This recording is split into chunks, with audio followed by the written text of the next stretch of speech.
আমরা চাই আমাদের দেশে আমরা ফিরে যেতে। এই বাংলাদেশ সরকার যদি আমাদেরকে মায়ানমারে রিটার্ন করতে চায়, আমাদেরকে ইউএন ফোর্স দিতে হবে, আমাদের রাইট আমাদেরকে দিতে হবে। আমাদের রাইট যেটা আছে ওটা যদি আমাদেরকে দেয় আমরা ইজিলি ওইখানে চলে যেতে চাই। বাংলাদেশের রোহিঙ্গা আগমনের 9 বছর পূর্তি উপলক্ষে কক্সবাজারের উখিয়ার আশ্রয় শিবিরে পালিত হয়েছে রোহিঙ্গা গণহত্যা দিবস। মঙ্গলবার কোতপালংয়ের 4 নম্বর ক্যাম্পের ফুটবল মাঠে জড়ো হন হাজারো রোহিঙ্গা। এ সময় তারা স্বদেশে ফিরে যাওয়ার দাবি জানিয়ে নানা স্লোগান দেন। কক্সবাজার থেকে ইরফানুল হাসানের রিপোর্টে বিস্তারিত। বাংলাদেশের রোহিঙ্গা আগমনের 9 বছর। মিয়ানমারের রাখাইনে গণহত্যা থেকে প্রাণে বাঁচতে এই দিনে বাংলাদেশের সীমান্তে নেমেছিল রোহিঙ্গাদের ঢল।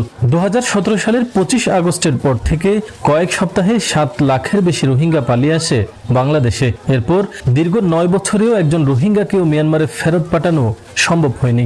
উল্টো 1.5 বছরে নতুন করে 1,54,000-এর বেশি রোহিঙ্গা এই স্রোতে যুক্ত হয়েছে। মশা দিবসে এক্সট্রিম সমাধান। বর্তমানে বাংলাদেশে আশ্রিত রোহিঙ্গার সংখ্যা 14 লাখের বেশি। স্থানীয় জনপ্রতিনিধি ও রোহিঙ্গা নেতারা বলছেন, দীর্ঘস্থায়ী অনিশ্চয়তা, কর্মহীনতা এবং অন্তহীন হতাশার সুযোগ নিয়ে উখিয়া ও টেকনাফের পাহাড় ঘেরা জনবহুল ক্যাম্পগুলো কেবল বাস্তুচ্যুত মানুষের আশ্রয়ের ঠিকানা নয়, এগুলো এখন পরিণত হয়েছে ভয়াবহ অপরাধের স্বর্গরাজ্যে।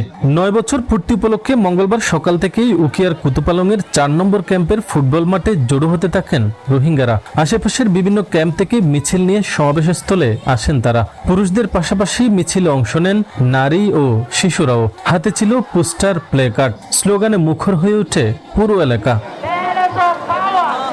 সমাবেশে আসা রোহিঙ্গারা ক্ষোভ প্রকাশ করেন। নিজ দেশে ফিরতে চান তারা। নিরাপদ ও মর্যাদাপূর্ণ প্রত্যাবাসনের দাবিও জানান তারা। আমরা অনেক মিস করতেছি আমাদের দেশকে, আমাদের এলাকাকে আর আমাদের ঘরবাড়িকে। আমরা চাই আমাদের দেশে আমরা ফিরে যেতে। এই বাংলাদেশ সরকার যদি আমাদেরকে মায়ানমারে রিটার্ন করতে চায়, আমাদেরকে ইউএন ফোর্স দিতে হবে, আমাদের রাইট আমাদেরকে দিতে হবে। আমাদের রাইট যেটা আছে ওটা যদি আমাদেরকে দেয় আমরা ইজিলি ওইখানে চলে যেতে চাই। বছরের পর বছর বাংলাদেশে আশ্রিত থাকা নয়, বরং স্বদেশে নিরাপদ প্রত্যাবাসনই তাদের মূল লক্ষ্য বলে জানান রোহিঙ্গা নেতারাও। এদিকে প্রত্যাবাসনেই রোহিঙ্গা সংকটের স্থায়ী সমাধান দেখছেন ত্রাণ, শরণার্থী ও প্রত্যাবাসন কমিশনার। পুরোপুরি বাংলাদেশের হাতে নয়, সেটি নির্ভর করছে মিয়ানমারের উপর এবং মিয়ানমারের অভ্যন্তরীণ শান্তি শৃঙ্খলার উপর এবং আন্তর্জাতিক সম্প্রদায়ের চাপের উপর। তো সেটি অবশ্যই বাংলাদেশ সব পক্ষগুলোকে সাথে নিয়ে কাজ করছে। 2017 সালের 25 আগস্ট মিয়ানমারে সহিংসতার মুখে বাংলাদেশে ব্যাপক হারে রোহিঙ্গাদের আগমন শুরু হয়। ইরফানুল হাসান, নিউজ 24, কক্সবাজার।